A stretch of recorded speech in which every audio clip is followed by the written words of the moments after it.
사도행전 7장 54절은 여기부터 시작하는 것이 아니라 6장부터 시작하죠. 6장 8절부터 시작하는데요.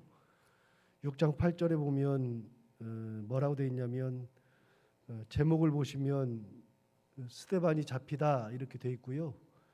7장 1절을 가서 보시면 스데반이 설교하다 이렇게 되어 있고, 그리고 그 설교가 끝난 지점이 7장 53절이고 7장 54절이 드디어 이제 스데반이 순교하는 장면이 이어져서 나오니까 이게 6장 8절부터 이어져 나오는 그런 말씀입니다.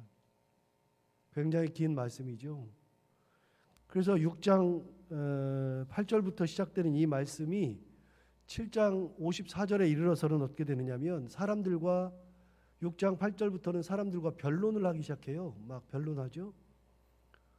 그러니까 변론을 하고 나서 스데반이 이제 설교하는 장면이 나오고, 설교가 끝났을 때 사람들이 어떻게 하느냐, 스데반을 잡아 죽인다 이렇게 돼 있어요.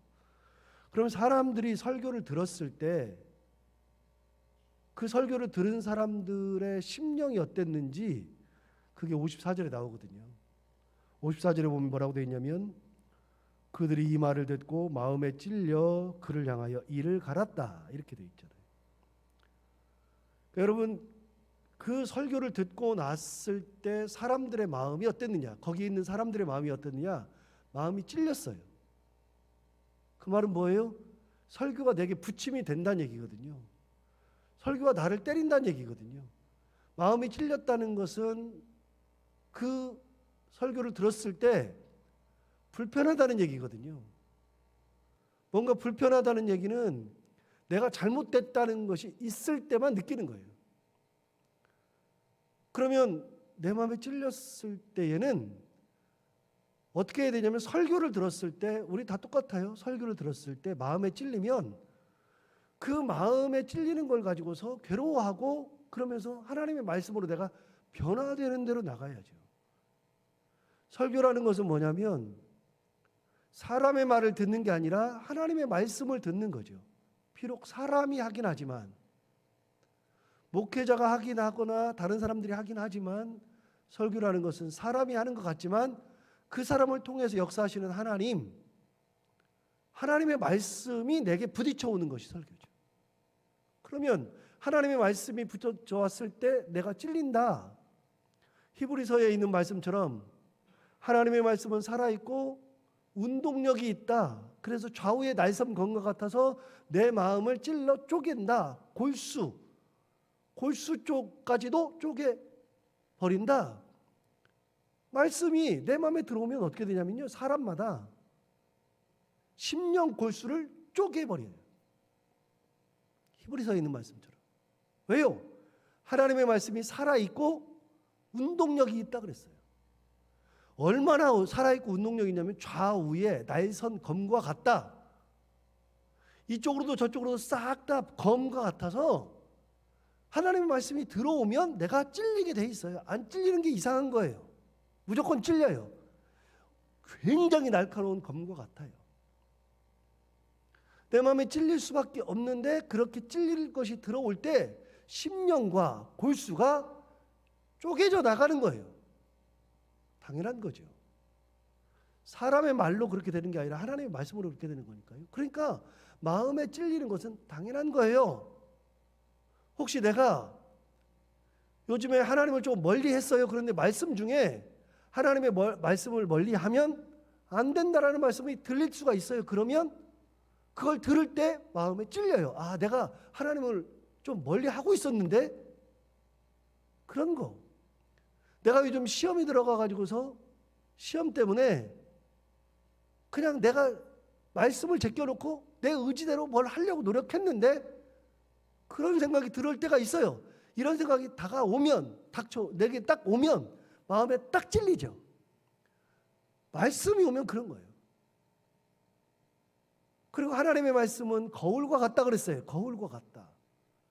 거울과 같다는 얘기는 뭐냐면요, 사람이 밖에 나갈 때가 되면 항상 거울을 보죠. 저도 다른 때는 안 보더라도 주일은 꼭 봐요. 주일은 이렇게 싹 옷을 잘 입고 마지막으로 딱 얼굴, 그 머리 딱 확인하고 그러고 내려온다고요. 왜 여러분 거울을 보면 내 모습을 보잖아요. 근데 거울은 내 겉의 모습만 보여줘요. 그런데 말씀은 거울과 같아서 뭘 보여주냐면 내 심령의 상태를 그대로 보여주는 거예요.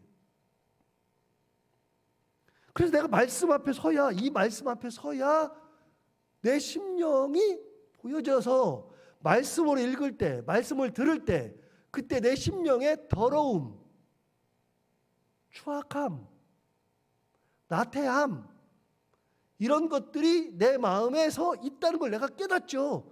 그러면요, 내가 그걸 볼 때 여러분 거울 보고서 만약에 머리가 막 산발이 돼 있으면 어떻게 돼요? 머리가 산발돼 있으면 그대로 나와요? 거울 보고서 아이 내 머리 산발됐네 그러고 나와요? 그게 아니고요. 머리를 단정하게 빗고 그러고 오죠. 거울 앞에 섰을 때 내 몸을 단장하듯이 말씀 앞에 서 있을 때 내 심령이 보여지면 추악함, 더러움, 나태함 이런 것들이 막 보여지면 그 말씀을 들을 때 어떻게 해요? 그걸 단장을 하는 거죠. 그래서 말씀은 두 가지예요. 말씀이 내 심령 골수를 쪼갤 만큼 그 말씀이 좌우의 날섬검과 같고 그 말씀은 거울과 같아서 내 심령을 보여주는 게 말씀이죠. 당연히 찔리는 거예요. 말씀을 들을 때 당연히 찔리는 거예요.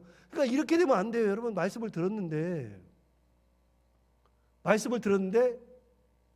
아니 목사님이 나를 타겟으로 설교했다 그러면 안 돼요. 저는 절대로 안 그런다 그랬어요. 혹시 우리 교인들은 그러면 안 돼요. 다른 사람들은 그런지 몰라도 우리 성도들은 그러면 안 돼요. 저는 설교를 준비할 때 이 말씀에 따라서 준비해요. 그럼 말씀을 따라 준비할 때 그 말씀이 여러분의 마음속에 부침이 될 수 있어요. 그걸 생각하고서 제가 말씀을 이거는 저분이 시험 들까 봐 안 하겠다 그러면 안 되잖아요. 그건 목회자로서의 사명이 아니죠. 그냥 말씀대로 전하는 거니까. 그래서 말씀이 나한테 굉장히 부침이 되면 목사님이 나한테 타겟을 가지고 설교를 준비했다. 이게 뭐냐라고 하기 전에 내가 이렇게 살지 못하는구나. 그렇게 가야죠. 이 사람들은 어떻게 되냐? 마음에 찔렸어요. 마음에 찔렸을 때에 어떻게 가야 되느냐? 내가 잘못했구나. 내가 이런 부분을 잘못했구나. 그러니 내가 변화가 돼야 되는 쪽으로 가야 되는데 그게 아니라 마음에 찔리니까 어떻게 되느냐? 54절 다시 봐요. 마음에 찔렸을 때 어떻게 되느냐? 그들이 이 말을 듣고 마음에 찔려 그를 향하여 뭘 했어요? 이를 갈았어요. 하나 찾아볼까요?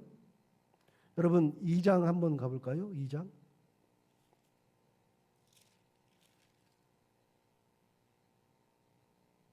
2장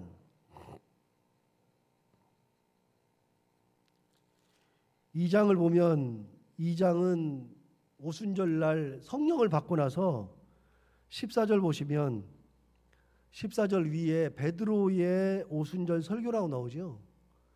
그러니까 성령을 받은 때가 오순절이잖아요. 오순절 다락방에서 성령 받았잖아요. 오순절에 성령을 받고 베드로가 설교를 시작하는 거예요. 설교를 몇 절까지 하느냐? 36절까지 해요. 오순절 설교가. 36절까지 설교를 한 다음에 37절을 보세요. 설교를 들었어요. 베드로의 설교를 들었어요. 자, 37절. 그들이 이 말을 듣고 그 다음에 어떻게 돼 있어요? 마음에 찔렸죠. 똑같죠. 베드로의 설교를 듣고서 이 사람들이 마음에 찔려서 어떻게 되냐? 30절 다시 볼까요? 그들이 이 말을 듣고 마음에 찔려 베드로와 다른 사도들에게 물어 이르되 형제들아 우리가 어찌할꼬? 그 말 듣고 우리 어떻게 해야 됩니까? 라고 물어보잖아요. 자, 동일하게 말씀을 들었는데 2장에서는 베드로의 설교를 들었을 때는 어떻게 했냐면 마음에 찔려서 통회자복하는 거예요. 우리가 어떻게 해야 되냐? 우리가 이 예수를 죽였는데 어떻게 해야 되느냐라고 그렇게 통회자복하고 있어요. 그런데 7장 54절에서는 그들이 이 말을 듣고 마음에 찔려 똑같아요. 이 앞에 부분은 똑같아요. 그들이 이 말을 듣고 마음에 찔려 여기까지는 2장 37절, 7장 54절 똑같아요. 같은데 뒤가 달라요. 7장 54절에 뭐라 그러냐?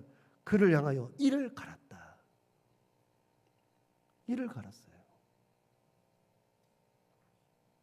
그러니까 동일한 설교를 듣고서요, 반응이 다른 거예요.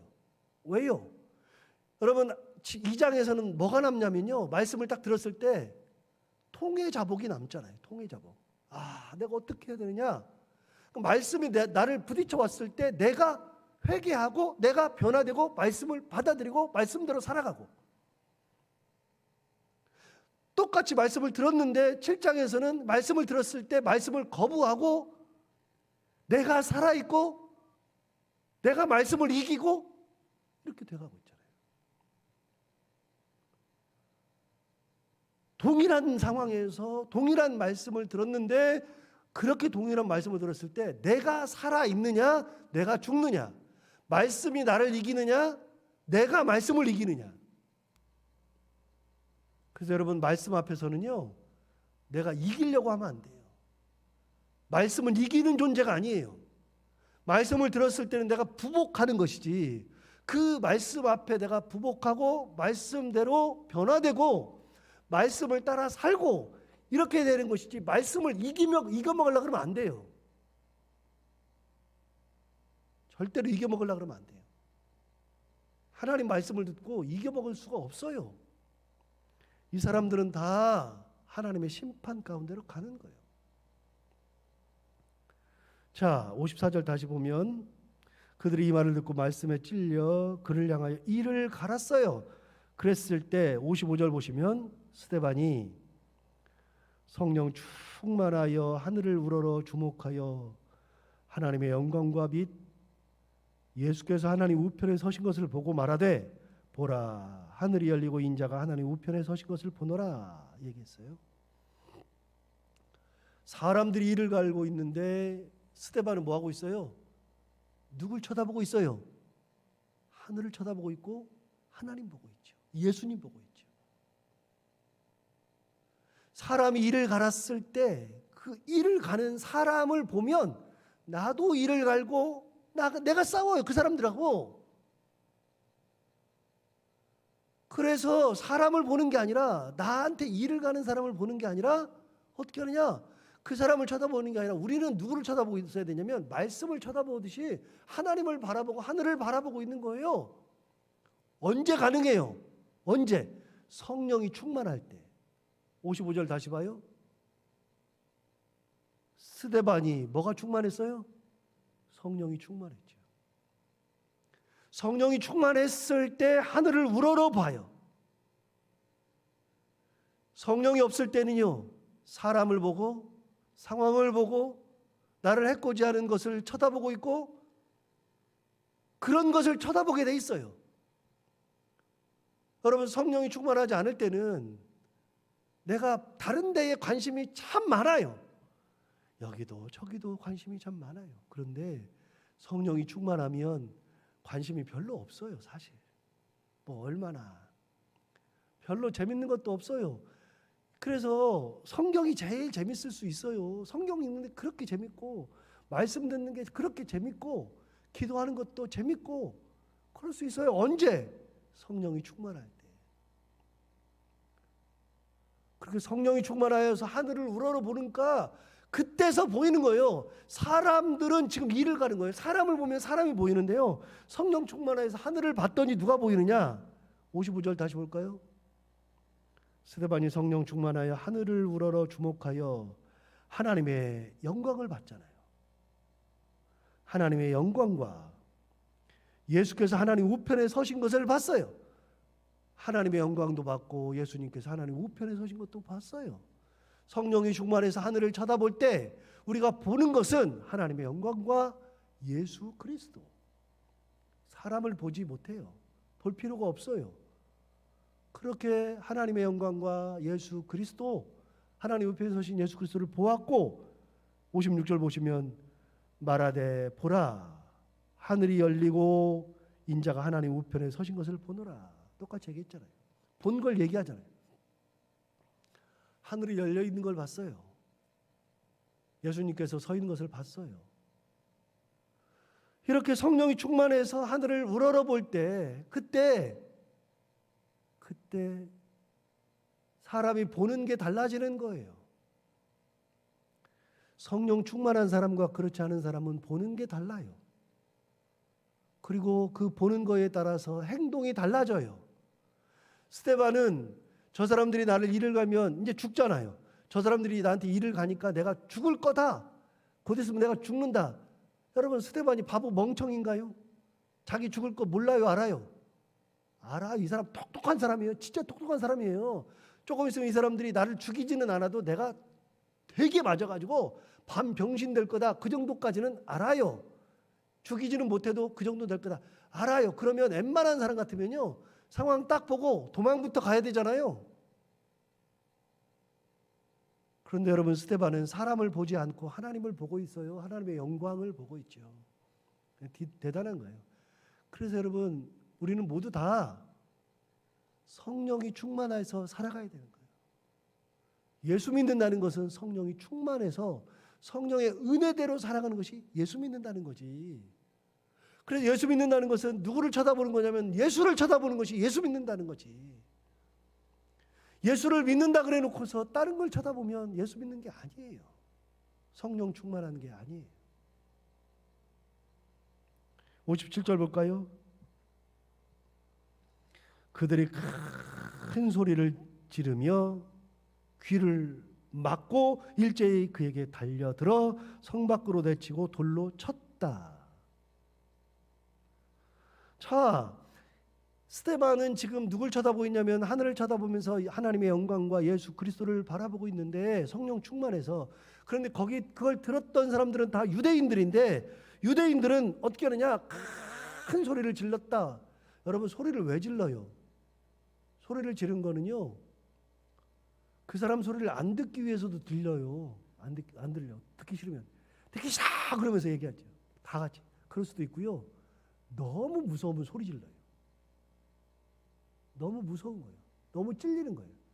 하나님을 본다 그랬을 때, 예수 그리스도를 본다 그랬을 때 이 사람들은 너무 찔린 거예요. 그렇지 않아도 찔렸는데, 말씀 듣고 찔렸는데 하나님의 영광도 보고 하늘이 열려있고 하나님의 영광과 예수님이 하나님 옆에 서신 것을 봤다 본다 그랬을 때 더 이상은 듣고 싶지 않은 거예요. 너무 무서워. 이 사람이 너무 무서우니까 소리를 질러버리고 그 다음 뭐라 그랬냐면 귀를 막았다. 안 들어. 이제 더 이상 안 들어. 네 말 안 들어. 근데 여러분 보세요. 네 말을 안 들어요? 하나님의 말씀을 안 들어요? 스데반의 말이지만 하나님의 말씀을 거부하는 거예요. 그래서 일제히 달려들어서 그를 돌로 쳐버리죠. 성 밖으로 내치고. 스데반은 성령 충만해서 하나님의 영광을 보고 하나님의 예수 그리스도의 말씀을 전하고 죽은 거예요. 전하고. 그러니까 스데반을 보면요, 6장 아까 8절부터가 스데반이 이제 변론부터 한다 그랬잖아요. 그런데 여러분 6장 8절 이전에 한번 볼까요? 6장을 한번 가서 다시 볼까요? 6장 8절에 보시면 스데반이 은혜와 권능이 충만하여 큰 기사와 표적을 민간에 행하니, 그러면서 이제 나와요. 그러면서 하니까 이 사람들이 11절에 보면 사람들을 매수하여 말하게 하였다. 13절 보면 거짓 증인들을 세웠다. 그 사도 스데반을 죽이려고 막 그렇게 하니까 했었죠. 그런데 이게 아니라요. 스데반이 어디 나오냐면 6장 1절부터 나오는 거예요. 6장 1절부터 보면 그때 제자가 더 많아졌는데 헬라파 유대인들이 자기의 과부들이 매일의 구제에 빠짐으로 히브리파 사람을 원망했어요. 그랬더니 제자들이, 자 2절 12사도가 모든 제자를 불러 이르되 우리가 하나님의 말씀을 제쳐놓고 접대를 일삼는 것이 마땅하지 아니하니 형제들아 너희 가운데서 성령과 지혜가 충만하여 칭찬받는 사람 7을 택하라. 우리가 이 일을 그들에게 맡기고 우리는 오로지 기도하는 일과 말씀 사역에 힘쓰리라. 그러니까 구제를 했는데 그 구제를 사도들이 했단 말이죠. 그런데 구제를 할 때 헬라파 유대인들의 과부들이 빠지니까 막 그걸 가지고서 컴플레인을 하니까 제자들이 듣고 나서 야, 우리가 구제한다고 시간 뺏길 게 아니라 말씀 공부해야 돼, 말씀 전해야 돼, 기도해야 돼. 그러니까 구제는 7명을 뽑아서 하자. 그래서 너희들이 7명을 뽑아라. 그럼 이걸 맡기고 우리는 말씀과 기도에 전무한다. 그렇게 하고서 뽑은 사람이 누구냐면 7집사라 그랬잖아요. 그때 7집사가 5절에 나오잖아요. 온 무리가 이 말을 기뻐하여 믿음과 성령이 충만한 사람 스데반과 빌립과 브로고로와 니가노로와 디몬과 바메나와 유대교에 있던 안디옥 사람 닐고라를 택하였다. 7명을 택하였죠. 이게 7집사죠. 그러니까 여러분 스데반은 6장에 처음 나와요. 이 사람은 스데반은 집사가 돼서 7장에서 바로 죽어버려요. 한 게 없어요. 한 게. 그런데 이게 스데반의 하나님께서 주신 사명인 거예요. 스데반의 삶은 여기까지인 거예요. 진짜 짧았어요. 근데 사람들이 볼 때 스데반은 진짜 성령이 충만한 사람. 몇 번 말씀드려요? 여러분, 사람들이 이름을 적을 때, 이름을 이렇게 쭉 적을 때 앞에 사람이 더 귀해요? 뒤에 사람이 귀해요? 누가 높아요? 앞에 사람들이 더 귀하잖아요. 교회도 주보를 쓸 때는 담임 목사부터 나오고 그 다음에 부교육자들이 나오는 거잖아요. 장로님들도 순번대로 쓰고 권사님들도 순번대로 쓰고 안수집사도 순번대로 다 쓰잖아요. 앞이 가장 중요하다 그랬잖아요. 가장 중요한 게 앞인데 7집사 중에 스데반이 몇 번째 나와요? 첫 번째 나온다고요. 당대의 사람들이 볼 때, 크리스찬들이 볼 때 스데반이 가장 괜찮은 사람이었어요. 가장 괜찮았어요. 그 사람은 오래 있으면서 사역을 감당할 것 같은데 가장 괜찮은 사람을 하나님은 가장 먼저 죽였어요. 성령 충만해서 할 때. 너무 일찍 죽었네. 아니요. 하나님의 사명은 거기까지. 인간의 사명은요, 하나님이 정해준 데까지. 거기까지. 뭐 더 할 것도 없고 덜 할 것도 없어요. 그냥 하나님께서 시키는 데까지. 욕심 부려가지고 뭐 정년 늘릴 것도 없고요. 뭐 그런 거 없어요. 막 더 하려고 그러는데 말도 안 되는 거예요. 하나님의 사명이 내가 여기까지다. 너 여기까지만 하면 된다. 그럼 그 사명을 기쁨으로 스데반 같이 감당하고 은혜 가운데 가면 되는 거지. 다른 게 뭐 있어요? 스데반 훌륭하지 않아요? 스데반은요 딱 2장 나와요. 스데반은 딱 2장. 6장 7장. 가장 귀하죠. 이 스데반이 신약시대에 사도행전에 나오는 예수님이 돌아가시고 난 다음에 순교 1호가 스데반이에요. 스데반 순교 1호. 그럼 제자들은요? 제자들은 그 뒤에요. 제자들보다 12 사도보다 순교를 더 빨리 한 분이 스데반이죠. 제자들은 그 뒤에 12명 중에 11명이 다 순교해요. 사도 요한 빼놓고 다 순교해요. 순교했지만 순교 1호의 영예는 스데반이에요. 아주 짧죠. 6장 7장. 굉장히 귀하죠. 그런데 여러분 여기서 끝나면 안 돼요. 자, 죽어요. 그런데 보세요. 58절. 성 밖으로 내치고 돌로 칠세. 증인들이 옷을 벗어 누구요? 사울이라 하는 청년의 발 앞에 두니라. 여기에 사울이 처음 나와요. 이 사울이 누구예요? 사도 바울이죠. 여러분 사도 바울이 사도행전에서 처음 등장하는데 어디 등장하느냐? 스데반이 죽었을 때. 그래서 사람들이 스데반의 죽음을 이렇게 거기다가 갖다가 놓는 거예요. 이렇게. 사울의 발 앞에. 8장 1절을 보세요. 8장 1절 보시면 사울은 그가 죽임당함을 마땅히 여기더라. 사울은 스데반의 죽음을 직접 목격했던 사람이고 그 현장에 있었던 사람이고 가장 선동했던 사람이에요. 여러분 왜 사울 앞에다가 스데반의 시체를 갖다 놨어요? 왜 그래요? 이유가 뭘까요? 주동자니까 그런 거예요. 주동자니까. 사울이 주동자니까 그 앞에다 갖다 놓은 거예요.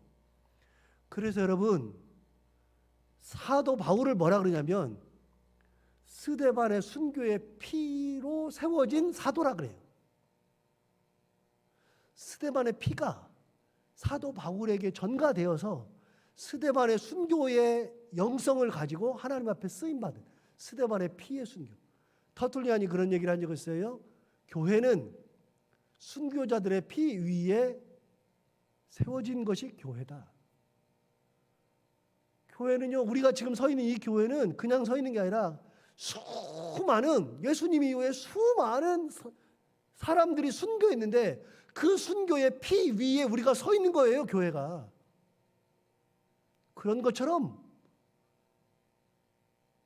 사도 바울은 스데반의 순교의 피 위에 서 있는 거예요. 스데반이 세운 사람이에요. 스데반이 세운 사람. 사도 바울은. 마땅히 여겼죠. 잘 죽었다. 그렇게 생각했죠. 그런데 이것이 사도 바울이 변화될지 누가 알았어요? 하나님은 그렇게 사람을 다시 쓰시는 거죠.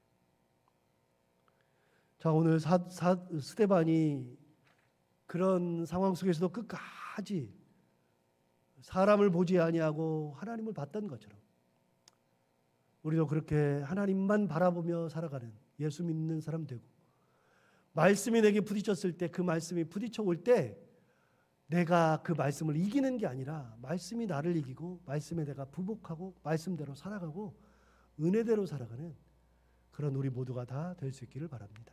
기도하겠습니다. 하나님 아버지, 감사합니다. 오늘 귀한 말씀 주셔서 감사합니다.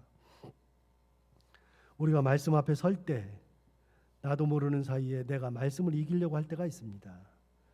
말씀이 우리의 심령 골수를 쪼개고도 남는데 그렇게 내 심령 골수가 쪼개질 때 내가 그 말씀 앞에 부복하게 하여 주옵시고, 거울과 같은 말씀 앞에 섰을 때 나의 허물, 나의 추악함, 더러움, 나태함을 하나하나 고쳐내고 말씀대로 살아갈 수 있는 그런 믿음이 있게 하여 주옵시고, 스데반과 같이 어느 순간이 되어도 끝까지 하나님을 바라보는 영안이 열리고 성령이 충만한 그런 삶을 살게 하여 주옵시고, 하나님의 곁에 서 있는 예수 그리스도를 바라볼 수 있는 그런 믿음의 삶을 살아가는 저희들이 다 되게 하여 주옵소서. 하나님 아버지, 오랜만에 새벽기도를 하게 되었습니다. 2달이 넘었습니다. 그 사이에 살아가는 모든 분들 건강하게 지켜주셔서 감사합니다. 언제가 될지는 모르지만 하루빨리 이 코로나가 끝날도록 하나님께서 큰 은혜를 주시고 그때까지 사랑하는 모든 분들 한 분도 건강 상하지 않고 하나님의 은혜 가운데 그렇게 살아갈 수 있도록 우리 모두의 건강과 우리의 삶을 지켜 보호하여 주옵소서. 하나님 아버지, 오늘도 하루를 살아갈 때 이 말씀을 기억하며 살게 하여 주옵시고, 해야 되는 것들 기쁨으로 감당하고 그리고 만나는 분들과 함께 웃고 행복한 하루를 보내게 하여 주옵소서. 예수님 이름으로 기도하옵나이다.